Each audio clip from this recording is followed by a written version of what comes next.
नमस्कार, आप देख रहे हैं इंडिया टीवी। आपके साथ मैं हूं मीनाक्षी जोशी। ग्राउंड जीरो इस वक्त गांधरबल सिंधु नदी के उसी किनारे से, वो सिंधु नदी जिसे पाकिस्तान अपनी लाइफलाइन मानता है, और उसी लाइफलाइन को कट कर देने का काम किया है भारत की सरकार ने, प्रधानमंत्री नरेंद्र मोदी ने, और इसलिए इस वक्त पाकिस्तान बौखलाया हुआ है।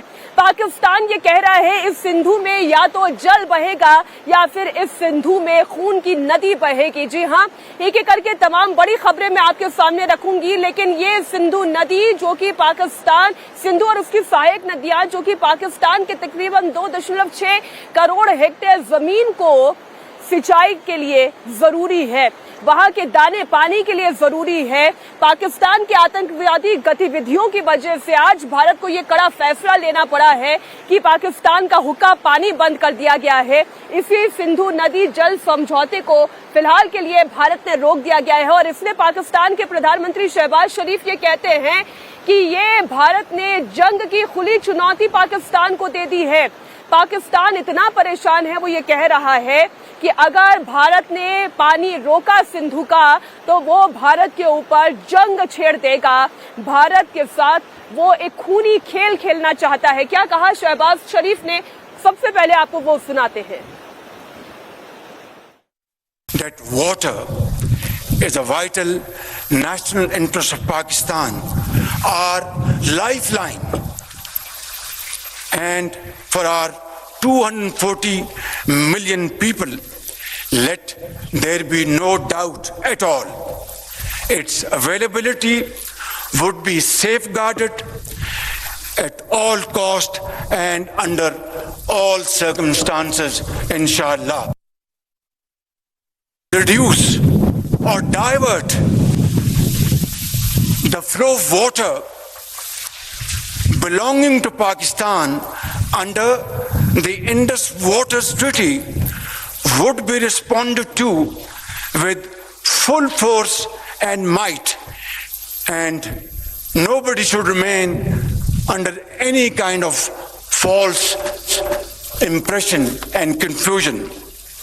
Remain fully capable and prepared to defend the country's sovereignty and its territorial integrity against any misadventure, as clearly demonstrated by its measured yet resolute response to India's reckless incursion in February 2019. यही सिंधु नदी जो यहाँ भारत से होते हुए पाकिस्तान के सिंध प्रांत तक जाती है, वो प्रांत जहाँ पाकिस्तान पीपल्स पार्टी के अध्यक्ष यानी कि बिलावल भुट्टो के दबदबे वाला इलाका कहा जाता है, जो कि आसिफ अली जरदारी के बेटे बिलावल भुट्टो के इलाका है, वहां पर सबसे ज्यादा गहरी चोट इस नदी के पानी के रुक जाने से होगी। और इसलिए जब बिलावल भुट्टो अपने ही प्रांत के सखर इलाके में पहुंचे तो वहां से मंच से एक बार फिर से उन्होंने गीदड़ भपकी देनी शुरू कर दी। उन्होंने कहा कि इसी सिंधु नदी में या तो पानी बहेगा या फिर खून बहेगा। उन्होंने कहा कि सिंधु दरिया हमारा है, हमारा था, हमारा रहेगा। सिंधु दरिया में या तो पानी बहेगा या फिर हमारा खून बहेगा।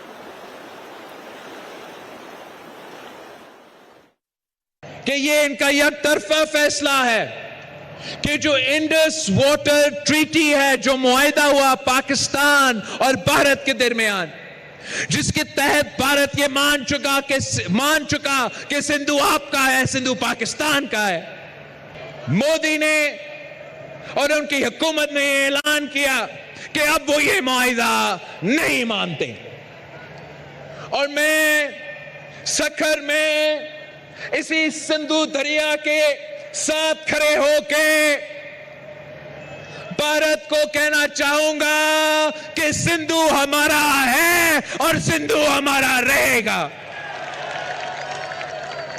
या इस दरिया से हमारा पानी बहेगा या उनका खून बहेगा। भारत बड़े तादाद में पॉपुलेशन के हिसाब से उनका ज्यादा तादाद हो, लेकिन पाकिस्तान के अवाम बहादुर लोग हैं, गयूर लोग हैं। हम आपके डट के मुकाबला करेंगे, पाकिस्तान में आपका मुकाबला करेंगे।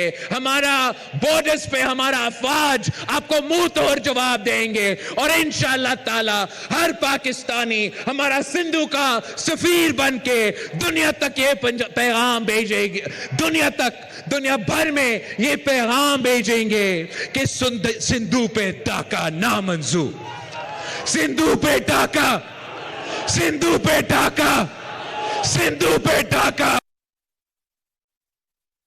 1960 में भारत ने शांति के बदले पाकिस्तान से सिंधु नदी जल समझौते पर हामी भरी थी। कुल 6 नदियों का पानी था जिसे 2 हिस्सों में बांटा गया। एक वो नदियां थी जो पूर्वी नदियां कहलाई और एक वो नदी 3 नदियों का पानी जो पश्चिमी नदियों का पानी कहलाया। 20% पूर्वी नदियों का पानी जिसे भारत ने इस्तेमाल किया। इस समझौते के तहत पश्चिमी नदियों का 80% पानी जो पाकिस्तान के इस्तेमाल के लिए इस समझौते में शामिल किया गया। इस वक्त मैं सिंधु नदी के ही एक किनारे पर मौजूद हूं और ये कल बहती हुई नदी, ये पानी कैसे किसी के लिए जीवनदायिनी साबित होता है इसे शब्दों में बताने की जरूरत नहीं है, लेकिन पाकिस्तान की ओर से आ रहे बयान ये बताते हैं कि बूंद बूंद पानी के लिए कहीं पाकिस्तान मोहताज ना हो जाए, इसलिए ये बौखलाहट पाकिस्तान की तरफ से दी जा रही है। दरअसल वो जो 20% पूर्वी नदियों का पानी है इसमें सतलज, ब्यास और रावी नदी है जो 3.3 करोड़ एकड़ फीट पानी भारत इस्तेमाल कर सकता है। तो वहीं पश्चिमी 80% पानी जिसमें झेलम, चिनाब और सिंधु शामिल है 13.5 करोड़ एकड़ फीट पानी का इस्तेमाल जो पाकिस्तान की आवाम करती है। भारत सरकार की ओर से जैसे ही इस आतंकी हमले के जवाब में कूटनीतिक फैसला लिया गया, सिंधु नदी के इस जल समझौते को रोकने का फैसला किया गया, उसके बाद से पाकिस्तान इस बात को लेकर चिंतित है कहीं ऐसा ना हो जाए ये पानी जो उनके लिए जीवनदायिनी है कहीं उनका हलक ना सुखा दे। भारत का लिया गया एक फैसला कहीं पाकिस्तान में बर्बादी ना लेकर आ जाए। इन्होंने इस मौके को पहला जो वार किया हमारे ऊपर, तो वो इस इंडस वाटर ट्रीटी को डिक्लेयर किया, जिसको इनअबेंस कर रहे हैं। ये पाकिस्तान की 24 करोड़ आवाम की लाइफ लाइन है पानी, और अब तो प्रेडिक्शन ये हो रही है कि फ्यूचर की जंगें शायद पानी पे होंगी। तो ये तो अफोर्ड ही नहीं कर सकते कि अब जो इंडस वाटर ट्रीटी जो है उसके ऊपर बहस किए बगैर नेशनल सिक्योरिटी कमेटी ने कहा कि इसको किसी कीमत पे भी ये एक्सेप्टेबल नहीं है, ये लाइफ लाइन है और ये virtually it tantamount to declaring war. तो हम इसको उसी स्पिरिट से ले रहे हैं और हमने उसका पहला फैसला जो किया पाकिस्तान ने कि हमने उसको रिजेक्ट किया है और क्वेश्चन किया है कि हम फिर जितनी बायलैटरल ट्रीटीज हैं हम भी उनको सस्पेंड या इनअबेंस करेंगे। देखिए, हम हर लिहाज से अल्हम्दुलिल्लाह तैयार हैं। अगर पाकिस्तान की तरफ किसी किस्म की एडवेंचरिज्म का किसी को खाम ख्याली है तो वो भूल जाए। पाकिस्तान की आर्म फोर्सेस पूरी तरह तैयार है। देखें, अल्लाह ताला ने आपको एक न्यूक्लियर कुव्वत बनाया है, अल्लाह ताला ने पाकिस्तान को एक मिसाइली कुव्वत बनाया है। तो मैं समझता हूँ कि अल्लाह के फजल करम से अगर खुदा न खास्ता किसी ने हमारी तरफ को मैली आंख से कोई कोशिश की तो उसको जवाब उसी तरह मिलेगा जैसे उनको माजी में जवाब मिला था। सिंधु नदी दुनिया की सबसे बड़ी नदियों में से एक है। 3000 किलोमीटर जिस नदी की लंबाई है, इसकी सहायक नदियां चिनाब, झेलम, सतलज, रावी और ब्यास है, जिनका संगम पाकिस्तान की सरजमी पर जाकर होता है। पाकिस्तान का लगभग 2/3 हिस्सा इसी नदी के जल पर आश्रित है। तकरीबन 2.6 करोड़ एकड़ हिस्से को इन्हीं नदियों के जल से सींचा जाता है। भारत की ओर से लिए गए इस कूटनीतिक फैसले के बाद पाकिस्तान इसलिए डरा हुआ है कि अगर ये पानी रोक दिया गया तो उनके एग्रीकल्चर का क्या होगा, उनके विद्युत परियोजनाओं का क्या होगा, खाने पीने का संकट ना पैदा हो जाए। इसीलिए बौखलाहट भरे बयान पाकिस्तान की तरफ से रह रह कर दिए जा रहे हैं। उल्टा चोर कोतवाल को डांट रहा है। जी, साफ बात यह है कि पाकिस्तान में जो शवाहिद मिले हैं, हमें तो कोई हिंदुस्तान ने शवाहिद नहीं दिए, बग़ैर किसी प्रूफ के मिनटों में 5 मिनट नहीं गुजरे थे कि पहलगाम अटैक पाकिस्तान पर पहना दिया गया as an attacker, as a sponsor. Water terrorism जो वो कर रहे हैं मोदी सरकार, ये पहले से उनका, मैं तो इस हाउस में कह चुकी हूँ कि उन्होंने वाटर टेररिज्म और पानी को हथियार बनाना, उसको वेपनाइज कराना अपने पहले टर्म में भी उनकी ख्वाहिश थी करने की। ये 21वीं सदी है, ये सेकेंड वर्ल्ड वॉर का एरा नहीं है, लेकिन अगर वो उसको वापस लाना चाहते हैं तो कोई पीछे नहीं हटेगा जी। वो वापस लाना चाहते हैं तो हम उनको ये नहीं कहेंगे कि आइए प्लीज़ प्लीज़ आप अमन की बात कीजिए। पाकिस्तान पीपल्स पार्टी के अध्यक्ष बिलावल भुट्टो जब ये कहते हैं कि सिंधु नदी में, इस सिंधु दरिया में या तो जल बहेगा या फिर हमारा लहू बहेगा, इसका मतलब वो सीधे सीधे भारत सरकार को उकसाने की कोशिश करते हैं। जब पाकिस्तानी सीनेटर ये कहते हैं कि खून की होली खेली जाएगी तो भारत को उकसाने के लिए कहते हैं, और इस बौखलाहट के पीछे कारण क्या है उसका सबसे बड़ा उदाहरण एक किस्से के जरिए मैं आपके सामने रखना चाहती हूँ। साल 1947 में जब भारत और पाकिस्तान का विभाजन हुआ था तो सिंधु और उसकी सहायक नदियों का अधिकतर हिस्सा भारत के हिस्से आ गया था। इस दौरान साल 1948 में भारत स्थित पंजाब के असिंचित क्षेत्रों में सिंचाई की व्यवस्था बहाल की जा सके, इसलिए भारत ने ये फैसला किया था कि पाकिस्तान की तरफ जाने वाली नदियों का पानी रोक दिया जाए जिससे पंजाब में खेती की जा सके। और इसका असर ये हुआ कि पाकिस्तान स्थित पंजाब में लोग त्राही त्राही करने लगे, खून के आंसू बहने लगे, वहां पर दाने पानी का संकट हो गया। एक एक बूंद के लिए जब पाकिस्तान तरसने लगा तो भारत के सामने गिड़गिड़ाने लगा। वो भारत से मांग करने लगा कि इस पानी को छोड़ा जाए और पाकिस्तान की तरफ जाने दिया जाए। तब साल 1948 में भारत और पाकिस्तान के बीच में बातचीत का दौर शुरू हुआ और अंततः भारत और पाकिस्तान के बीच सिंधु नदी जल समझौता भी कारगर हुआ।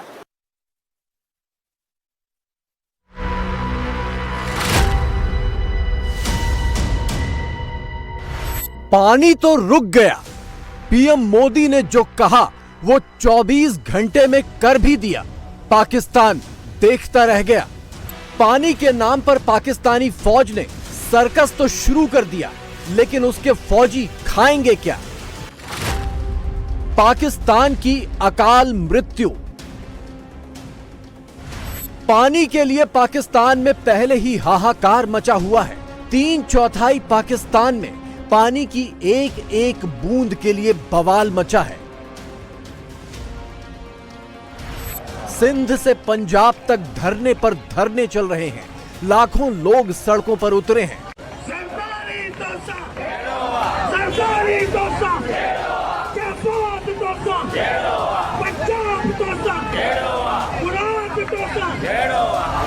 पंजाब जाने वाले तमाम हाईवे पर कई किलोमीटर तक गाड़ियों की कतारें लग गई हैं।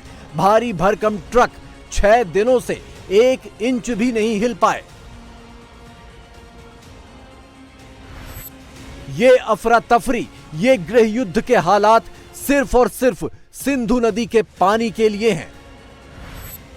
और अब उसी सिंधु के पानी पर एक और बड़ा ब्रेक लग गया।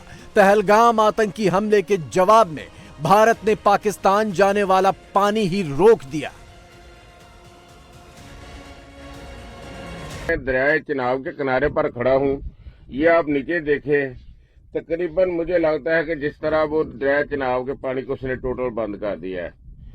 ये देख लें मेरे साथ, ये किनारों से पानी जो है ना 2-2, 3-3 फुट नीचे चला गया है। बिल्कुल ऐसा लगता है जैसे पानी जो है ना बिल्कुल साकन हो गया है। ये सामने जो है ना आप नजर, जहां तक नजर मारेंगे ना पानी तेजी के साथ जो है ना नीचे उतर गया है। अभी मैं सुबह पीछे करने आया था, ये दरिया फुल था। अभी देखते देखते जो है ना 4-5 घंटे में दरिया तकरीबन खाली हो गया। पाकिस्तान की लाइफलाइन सिंधु नदी की ये चौड़ी धार अकेले दम पर नहीं है, बल्कि उन 6 नदियों से मिलकर बनती है जिन्हें इंडस वाटर सिस्टम कहा जाता है। और इसी को लेकर 1960 में भारत और पाकिस्तान के बीच सिंधु जल समझौता किया गया था। सतलज, व्यास, रावी, चिनाब, झेलम और खुद सिंधु नदी। तिब्बत स्थित कैलाश पर्वत से निकलने वाली सिंधु नदी पीओके के गिलगित बाल्टिस्तान से होते हुए पाकिस्तान में प्रवेश करती है, लिहाजा फिलहाल इस पर भारत का ज्यादा कंट्रोल नहीं है। लेकिन झेलम, चिनाब, रावी, सतलज और व्यास नदियां कश्मीर और हिमाचल से होते हुए पाकिस्तान के पंजाब में अलग अलग जगहों पर सिंधु नदी में मिल जाती हैं और तब जाकर बनती है सिंधु की वो धार जिसके सहारे पाकिस्तान जिंदा है। 1960 में हुए सिंधु जल समझौते के तहत पूर्वी नदियों सतलज, व्यास और रावी का नियंत्रण भारत के पास है, जबकि पश्चिमी नदियों चिनाब, झेलम और सिंधु का नियंत्रण पाकिस्तान के पास है। समझौते के तहत पूरी 6 नदियों के सिस्टम से आने वाले पानी में से भारत का हिस्सा सिर्फ 20% था, जबकि 80% पानी पाकिस्तान को जाता था। लेकिन भारत ने समझौता सस्पेंड किया तो पश्चिमी नदी चिनाब का पानी ही सबसे पहले रोका।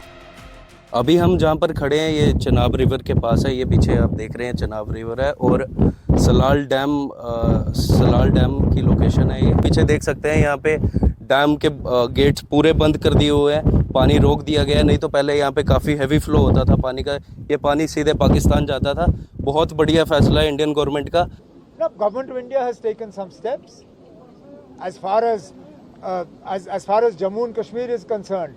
Let's be honest, we have never been in favor of the Indus Water Treaty.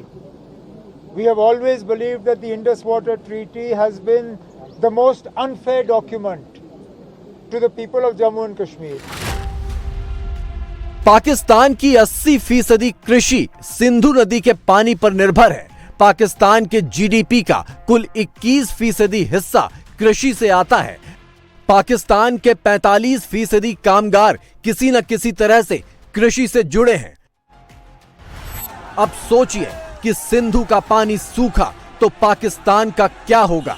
Sindhu में पानी की कमी पाकिस्तान में पहले ही गृह युद्ध का सबब बनी है। पंजाब सरकार सिंधु से ज्यादा पानी लेना चाहती है, इसीलिए सिंधु नदी में 6 नई नहरें बनाई जा रही हैं। इससे सिंध के लोगों को लगता है कि अगर ये नहरें बन गईं तो उनके पास आते आते सिंधु की धार ही सूख जाएगी। 3 दिन से हमारा धरना जारी है और हमारी क़यादत वहाँ पे बबरलो बाईपास पे बैठा हुआ है। वो पूरा जो है ना पंजाब का जो भी जाने वाले रोडें हैं वो बंद किए हुए बैठे हुए यहाँ पे धरने पे। और हमारा एक ही मुतालबा है कि हमारे जो सिंधु दरिया पे जो 6 कैनाल बन रहे हैं वो फिलफोर कैंसिल किए जाएं। तो जब तक ये कैंसिल नहीं होंगे हम यहाँ से नहीं उठेंगे। सिंध प्रांत में भुट्टो खानदान की सरकार है और पंजाब में शरीफ खानदान की। पाकिस्तान की केंद्रीय सत्ता में फौज के बाद इन दोनों की भागीदारी है। लेकिन सिंध के पानी के मसले पर दोनों के सूबे आपस में लड़कर मरने को तैयार हैं। भारत की वाटर स्ट्राइक के बाद क्या मंजर होगा, शहबाज शरीफ और उनकी आर्मी यही सोच सोच कर बेहाल है। कश्मीर को पाकिस्तान अपने गले की नस कहता है, लेकिन जब मोदी ने उसकी पानी वाली असल नस दबा दी तो पाकिस्तान बिना पानी की मछली की तरह तड़फड़ाने लगा। वॉर एक्सरसाइज के नाम पर सीधे युद्ध की तैयारी शुरू कर दी, बंदूकें चमकाने लगा। आनन फानन में टैंक, तोप और फौजी गाड़ियां बॉर्डर की ओर दौड़ानी शुरू कर दी। लेकिन पाकिस्तान के इन तोपों, इन बंदूकों और इन टैंकों की असलियत पूर्व army chief general Bajwa retire होने से पहले खुद पाकिस्तानी मीडिया को क्या बताकर गए थे, ये बात शायद नए आर्मी चीफ जनरल मुनीर भूल गए हैं। पाकिस्तान की तोप और टैंक तो पहले ही बेकार हैं, लेकिन इन सब की नौबत ही नहीं आने वाली। भारत की पानी वाली स्ट्राइक पाकिस्तान को पहले ही सुखाकर मार देगी।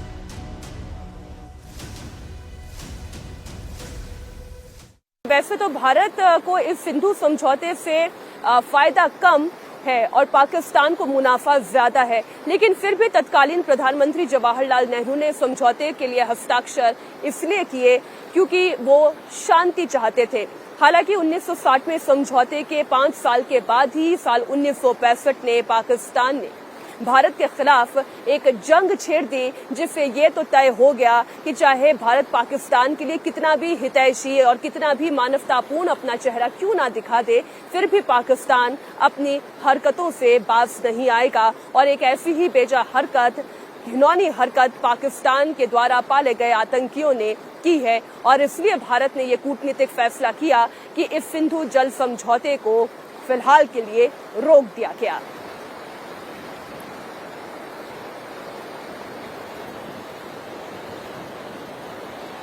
दुनिया भर में भीख का कटोरा लेकर घूम रहे पाकिस्तान को ये लगता है कि क्या वो भारत के खिलाफ जंग छेड़ देगा। 3 युद्ध हार जाने के बाद पाकिस्तान को ये लगता है कि वो भारत के खिलाफ जंग छेड़ेगा और भारत चुप होकर देखेगा। पाकिस्तान जो दाने दाने के लिए मोहताज है, वो ये नहीं देख रहा, अपनी हैसियत नहीं देख रहा, अपनी औकात नहीं देख रहा कि उसके सामने कौन सा मुल्क खड़ा है। और इस वक्त भारत की चाहे जल सेना हो, नभ सेना हो या थल सेना हो, तीनों जिस तरीके की तैयारी कर रही है, ऑपरेशन आक्रमण को धार दी जा रही है, इसके बाद ये तो तय है कि पाकिस्तान को एक बड़ा सरप्राइज बहुत जल्द मिलने वाला है।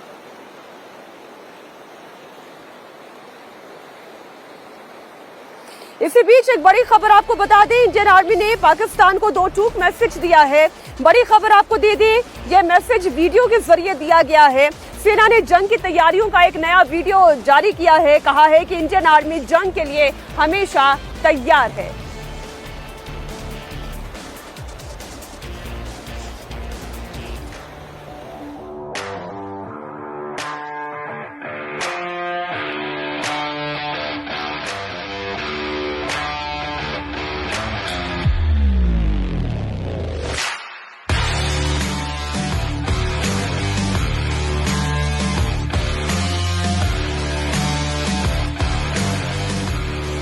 इंडियन आर्मी किसी भी स्थिति से निपटने के लिए तैयार है, और ये तैयारी इंडियन आर्मी की दिखाई देती है उनके वज्र कॉर्प्स के एक्सरसाइज के जरिए, जो वज्र कॉर्प्स ने एक्सरसाइज की है भारतीय वायु सेना के साथ मिलकर, जिसका वीडियो भी पब्लिक के साथ साझा किया गया है, जिसमें वज्र कॉर्प्स के जवान दिखाई दे रहे हैं, उनकी तैयारी दिखाई दे रही है, उनकी ड्रिल से उनकी मेहनत दिखाई दे रही है। एक रिपोर्ट आप देखें और भारतीय सेना की तैयारी, और पाकिस्तान भी ये देखें कि जिस भारत को गिरड़ भपके दे रहा है वो भारत चीज क्या है।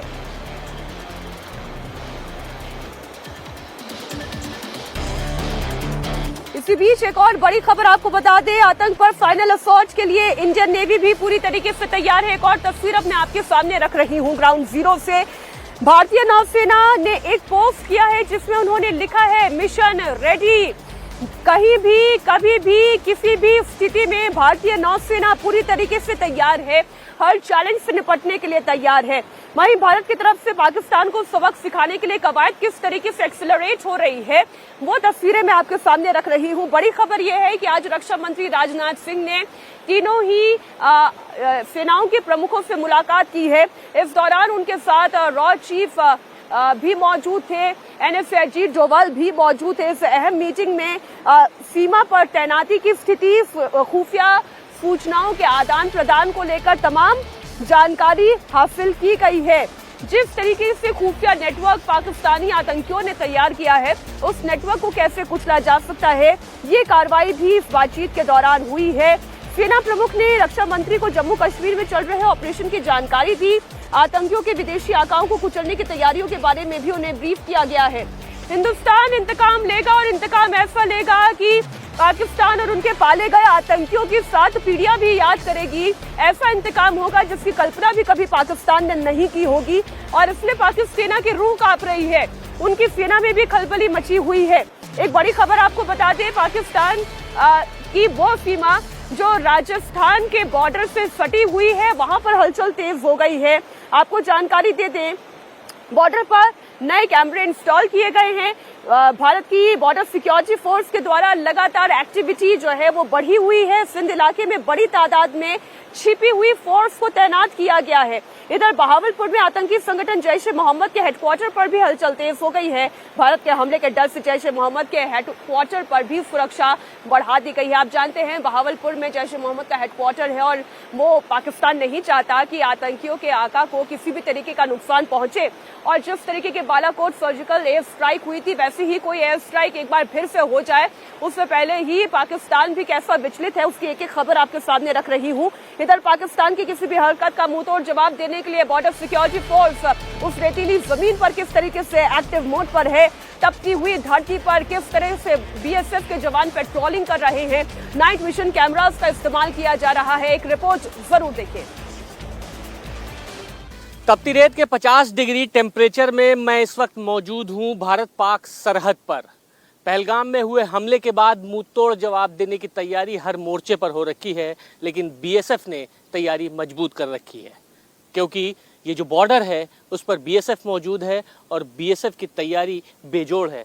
पहली नज़र में आप ये देखिए, ये फेंसिंग और साथ साथ ये सुनहरी जो रेत है, इस रेत को देख के आपको अंदाज़ा लग जाएगा ये टेरेन कितना कठिन है, क्योंकि 50 डिग्री से ज़्यादा का सेल्सियस टेम्परेचर जो है गर्मी में यहाँ पर जाता है और ठंड में माइनस डिग्री टेम्परेचर। और इस टेम्परेचर में बीएसएफ सशक्त बल यहाँ पर चप्पे चप्पे पर मौजूद रहता है, क्योंकि सबसे हार्ड टेरेन इसी को माना जाता है, क्योंकि शिफ्टिंग ड्यून्स बहुत बड़ी चुनौती बीएसएफ के लिए होती है और इसके पीछे पाकिस्तान जो कि कुछ ही दूर पर।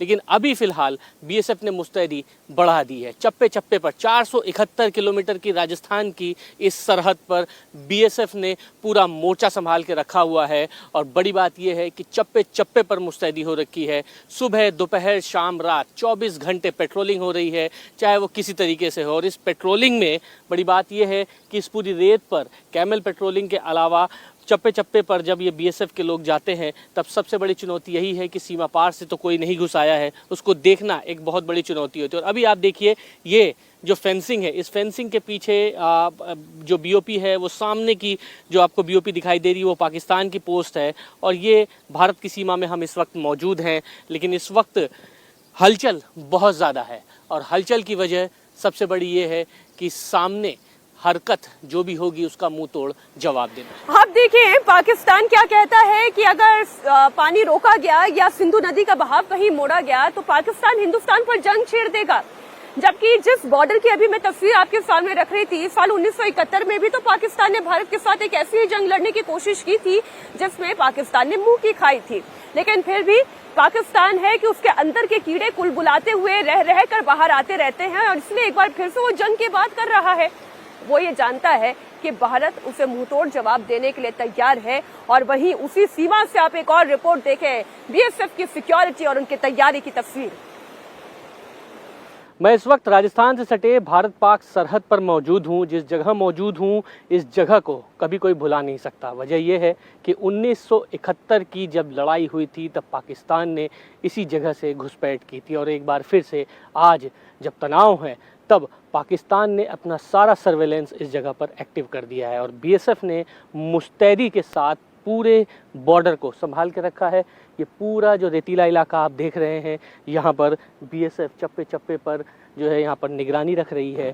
और आप देखिए बीएसएफ के तमाम जो लोग हैं, ये टेरेन बहुत ही टफ है और इस रेतीले इलाके में यहाँ पर बीएसएफ ने मुस्तैदी बना रखी है, क्योंकि हाल फिलहाल में जो रिपोर्ट्स हैं उसके मुताबिक पाकिस्तान की तरफ से बहुत ज़्यादा एक्टिविटी हो गई। बहावलपुर से लेके तमाम ऐसे पोस्ट जहाँ पर पाकिस्तान ने निगरानी इस तरफ के लिए रखी है, लेकिन बीएसएफ ने भी तैयारी करके रखी हुई है। तमाम बीएसएफ के जो सिपाही हैं वो यहाँ पर आप देखिए बॉर्डर को किस तरीके से गार्ड कर रहे हैं। ये फेंसिंग है, फेंसिंग के उस तरफ पाकिस्तान है, तमाम अलग पोस्ट हैं और वहाँ से भी निगरानी रखी जा रही है।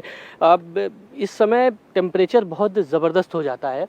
अभी हाल फिलहाल जो स्थितियाँ बनी हुई हैं देश में, बीएसएफ किस तरीके से इस बॉर्डर को गार्ड कर रही है और कितना बड़ा चैलेंज है आप लोगों के?